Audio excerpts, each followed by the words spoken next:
1 arena, 4 CPL planeswalkers. Only one will be victorious. Everything is on the line with nothing on the line. Welcome to the CPL.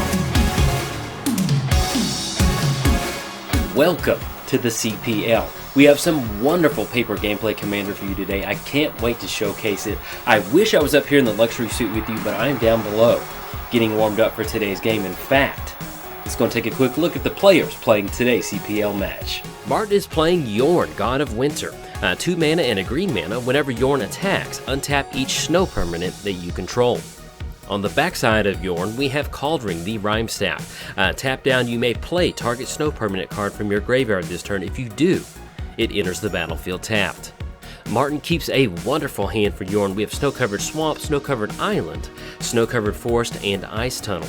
We also have Blood on the Snow, Drugger Necromancer, and the Mayor of Value Town, Teamer Sabretooth. Representing the purple quadrant, we have Phil, Level 2 Judge. He's playing Vega the Watcher. That's going to be 1 colorless, white, and a blue. Flying, whenever you cast a spell from anywhere other than your hand, draw a card. Phil mulligans down to 6 and keeps an opening hand of 3 islands, Force of Will, Shepherd of the Cosmos, and Chemist's Insight. Representing the blue quadrant, we have Alex from Affinity for Commander. And Alex is playing Esika, God of the Tree. That's going to be 1 colorless and double green. Vigilance, tap, add 1 mana of any color. Then, other legendary creatures you control have Vigilance and add 1 mana of any color. On the backside of Esika, we have the Prismatic Bridge. That's going to be Wooburg, white, blue, black, red, green. And if you're new to Commander, that means that Esika is a 5-color commander. At the beginning of your upkeep, reveal cards from the top of your library until you reveal a creature or a planeswalker card. Put that card onto the battlefield and the rest on the bottom of your library in a random order. Alex keeps a wonderful hand of Hope of Girapur, Riki, the History of Kamigawa, Animar, Birds of Paradise, Cultivate, Scalding Tarn, and Command Tower. And last but not least, I'm entering the arena with Toski, Bearer of Secrets. That's going to be 3 colorless and a green. This spell can't be countered, indestructible. Toski attacks each turn if able.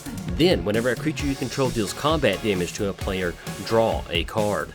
I keep an opening hand of Yavimaya Hollow, Homeward Path, Forest, Arcane Signet, Kindred's Transformation, Alpha Authority, and Omen of the Hunt. That is it for the players. Let's head on down to the arena. Martin is going to lead off the arena by digging an ice tunnel and passing the turn. Moving over to Phil, we're going to see Island come down with a quick pass over to Alex. Alex is going to lead off with a beautiful command tower, followed up by Birds of Paradise.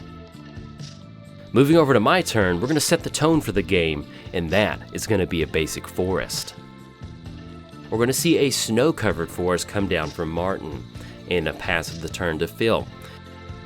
Moving on to Phil's turn, we're going to see a basic island come down, and in very scary fashion, we're going to see a Foretell card with a pass of the turn.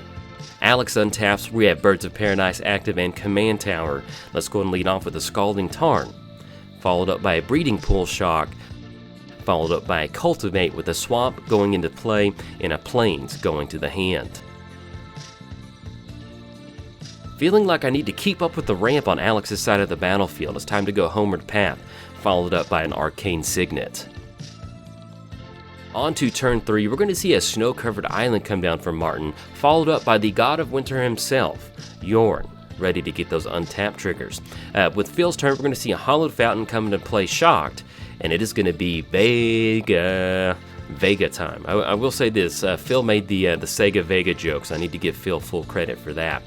Moving on to Alex's turn, we're going to see a Plains come down off of that Cultivate, followed up by Riki, and with 1 mana left, we're going to see that beautiful Hope of Girapur coming down, giving a Riki card draw to Alex. Feeling like it's getting a little bit toasty on my turn, it's time to play Yavimaya Hollow and pay 4 for Toski.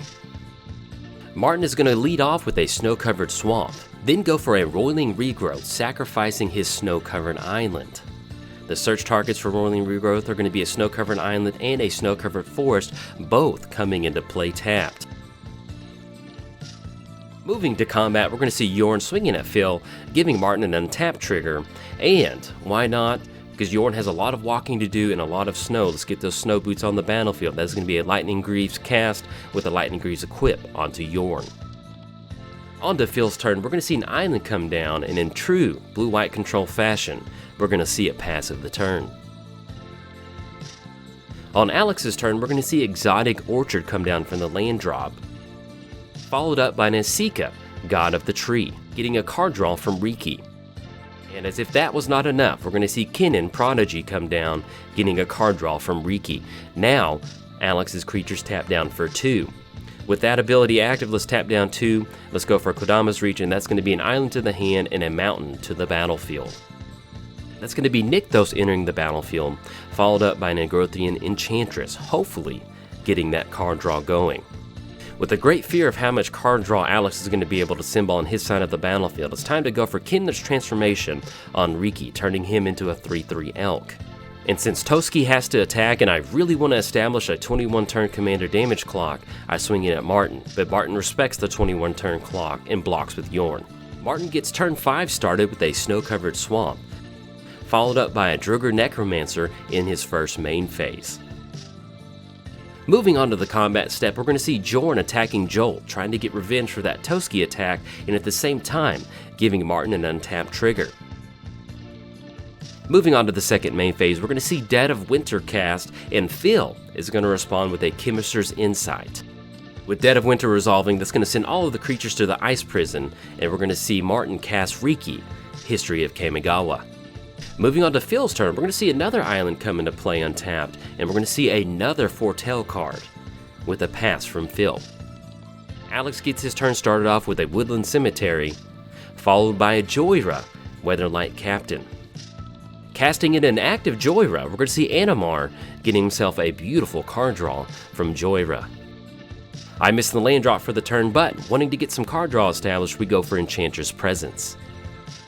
Martin leads off with a snow-covered forest, and ready to get the value train going, we see a Hope of Garaport come down getting a Riki card draw. Kennen is the next cast getting a Riki card draw, but that's going to get a little bit of action out of Phil, and that's going to be a Radical Idea, followed up by a Force of Will, exiling Raven. We're going to see Rexage come down, targeting Enchantress Presence. And last but not least, we're going to see a Birds of Paradise. Moving on to combat, we're going to see Jorn swinging in at Jolt, Druger at Phil, and that's going to give Martin an untapped trigger. In the second main phase, we're going to see Liliana Vess, followed up by a Riki card draw because Liliana is legendary, and that's going to be a -2 for a tutor. Feeling like Reclamation Sage's work is not done yet, we're going to see Blizzard Brawl come down, with Rexage getting the buff, fighting Animar. Moving on to Phil's turn, he decides it's time to put on a clinic on blue-white control value and goes for a Radical Idea pitching Temple of Epiphany. We're going to see the land drop of Cephid Coliseum come down, then coming out of Foretell, we're going to see Shepherd of the Cosmos returning Temple of Epiphany onto the battlefield. Moving to Alex's turn, we're going to see an island come down, followed by a Karametra getting a Joyra card draw. Moving on to my turn, it's time to lead off with a forest, and needing card draw very, very badly, it's time to get Enchantress piece onto the battlefield. Knowing that Toski's commander tax is getting a little bit high, it's time to build the value train off of Enchantress, and that's going to be an Alpha Authority, getting ourselves a card draw. Martin's going to get his turn started off with a Merit Lage Slumber. Going down to the Ice Prison, Martin finds Animar, casting Animar, and getting himself a Riki card draw trigger. We're going to see Liliana Vess -2 going for a tutor. And now, it is combat time. We're going to see Jorn swinging in at Alex, Druger Necromancer swinging in at Phil, Rexage, and Hope of Garaport swinging in at myself. That's going to be an untapped trigger for Martin, and moving on to the second main phase, Martin decides to pass with open mana. Phil's going to make the land drop for the turn, that's going to be Glacial Fortress. Moving on to combat, we're going to see the Shepherd swinging at Liliana for the KO. In the second main phase, we're going to see Vega come down, and then a pass of the turn. Moving on to Alex's turn, we're going to see a basic forest come down, and with Wurberg assembled, it is time to make a deal. Alex comes to me and says, hey, if you activate Homeward Path, giving me my creatures back, your life total won't change until Martin leaves the battlefield. Looking at how many times I've been wrecked by Rexage, and looking at how many times Martin's got to untap all of his mana, I make the deal. Alex then follows up with a Zakama, getting a Karametra trigger for End of the Triome. But in response to that, we're going to see a Sublime Epiphany from Martin, countering Zakama, drawing a card, copying Rex Sage, bouncing Karametra. That copy of Rex Sage destroys Arcane Signet, and then, feeling a little bit wronged, I go for the Homeward Path activation. Alex gets back Riki Animar, a tapped Birds of Paradise, and a tapped Hope of Garapor. On to my turn, we're going to see a Forest for the turn. We're going to go for Overgrowth on Forest, giving ourselves an Enchantress card draw.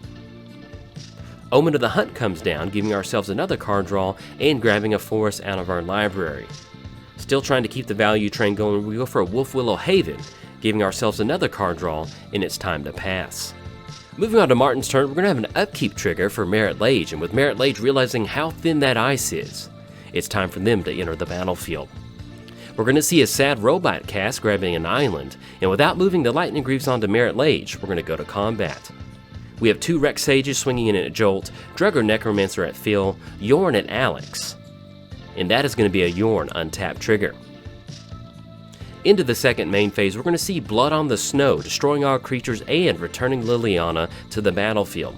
In response, we're going to see Phil cast Cosmic Intervention, and also seeing a card draw from Vega.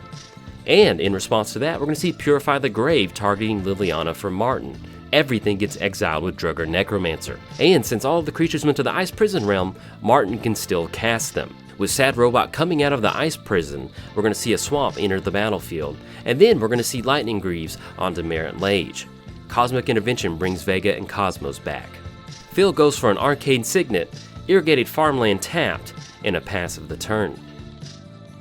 Alex's turn, we're going to see a Flooded Strand come down, and getting ready to go for a hike, we see Golos come down, finding the World Tree. Alex is going to crack Flooded Strand, grabbing a simple island, followed up by a Muldrotha. Staring down a Merit Lage and not being that scared, it's Ancient Tomb time. We're also going to see Arbor Elf come down, and why not, getting a little bit Toski, let's go for Toski. We're going to tap down Nykthos for 5 Devotion. That's going to be Canopy Cover on Toski. And then we're going to see an activation from Omen of the Hunt for some Scry and some Scurry and a little bit of Fever, putting one on top and one on the bottom. Martin starts his turn off with a Snow-Covered Forest, followed up by a Torment of Hellfire for 9, making Merit Lage very happy. Phil goes to 2 with Vega, Alex goes to 9 with Golos and Muldrotha, and I go to 21 with only lands left. Martin tries to go to combat, but before combat can happen, Phil activates Colosseum, going down to 1, and in beautiful comedic timing, Phil announces that his work here is done, and casts Cyclonic Rift Overloaded. During Phil's turn, we're going to see a flashback on Purify the Grave, exiling Merit Lage's Slumber, saving the entire table from Merit Lage. We're going to see a Foretell card come down, and that is going to be a pass from Phil. Moving on to Alex's turn, it's time to get the World Tree going with a World Tree activation. That is going to be Keranos, Frika, Nayela, Keen-Eyed, and Kolvori. We're also going to see Polluted Delta come down, crack, and we're going to see a Triome come into play. Moving on to my turn and feeling like I'm on the tippity top of the mountain and really only halfway up. It's time to pay 8 mana for a 1/1 Indestructible Squirrel and pass the turn. Turn 10 gets started with a Sad Robot cast followed up by a Snow-Covered Island Surge. And why not, let's go for it. Tap down 5 to get Jorn onto the battlefield, and followed up by Lightning Greaves. Moving on to combat, we're going to have Jorn attack Phil, and in response to the Jorn untap trigger, Phil's going to cast Glorious Protector out of the Foretell. That's going to be a card draw from Vega, then we go to blockers. Martin doing his best Eli impression, we're going to see Heroic Intervention get cast. Moving on to the second main phase, we're going to see the Mayor of Value Town come down, Temur Sabertooth, with an end-of-turn activation on Colosseum from Phil. Moving to Phil's turn, it's time to get a little bit more control going, and that is going to be Teferi, Time Raveler. We're going to have the activation returning Martin's Temur Sabertooth back to his hand. Plains is going to be the land drop for the turn, and probably one of the worst survival caches in Magic's history. Phil's going to go from 1 up to 3. At the beginning of Alex's turn, we're going to have a Keranos trigger revealing Glacial Fortress, giving himself a card draw. We're going to see Muldrotha recast, and we're going to see Muldrotha play World Tree out of the graveyard. Alex taps down 8 mana for Zakama using Muldrotha's graveyard creature ability, and that's going to get an Arcane Denial from Phil. We go for a quick devotion check, see that Nayela is online and Frika is online, and it's time to go to the attack step. Frika is going to swing in at Phil, Nayela is going to swing in at Phil, and Kolvori is going to swing in at Phil, and Phil has been eliminated from the arena. Moving on to my turn, it's time to get something going on my side of the battlefield. I channel my inner Kamal and cast Kamal's Will. Since I do have Toski on the battlefield, I get to choose both. I'm going to have my creatures fight sad robots because I'm tired of seeing lands enter the battlefield and turning my lands into 1/1 creatures. We move into combat, and with Martin pretty much the only thing that I can get in, and I've made a deal with Martin, we send all 5 lands and Toski in at Martin. That's going to be 5 card draw triggers from Toski. Moving on to the second main phase, we're going to see Cultivate with a Force to the Hand force on the battlefield, Sylvan Safekeeper, and then a Utopia Sprawl on Forest. Martin gets his turn started off with a Clever Impersonator, entering the battlefield as a copy of Muldrotha. Ready to get the Bear Force assembled, it's time for Spirit of the Elder Guard. Martin's going to cast an artifact out of his graveyard, casting Sad Robot using Muldrotha. It's time to get the party started, and that is Lightning Greaves on the Bear, with the Bear being a 13/4. Moving to combat, we're going to see Bear swinging at Alex, Jorn at Jolt, and that's going to be a Jorn untapped trigger. Alex is going to block the Bear with Kolvori, and the Bear and Kolvori trade. Moving into the second main phase, we're going to see Martin use Muldrotha's creature ability and cast Spirit of the Elder Guard out of the graveyard. And with the last cast of the turn, it's going to be a Temur Sabertooth and a pass. During Alex's turn, we're going to have a Keranos Upkeep trigger revealing Lano War Elves and dealing 3 damage to Temur Sabertooth. Karametra gets cast, and then we're going to see Zakama cast with 2 mana floating. Going for a quick devotion check, we see that Karametra is online, Frika is online, and Nayela is online. With that last mana floating, we're going to see Zakama gain 3 life. Scalding Tarn for the land drop. Then we're going to see a Ruinous Ultimatum, destroying all the creatures on the battlefield. Moving into combat, we're going to see the entire crew swing in at Martin for 16, Muldrotha, Frika, and Nayela. Moving on to my turn, and feeling like my back is against the wall, it's time to assemble Squirreltron. That's going to be Hydra's Growth on Toski, Lure on Toski, and Druid's Call on Toski. Moving to combat, I announce to Alex that the deal is off, because I need squirrel tokens on the battlefield, and I send everything in at Alex. But before we go to blockers, Alex does remember that Zakama does have another activated ability besides Life Gain, and chomps down Lure in Druid's Call.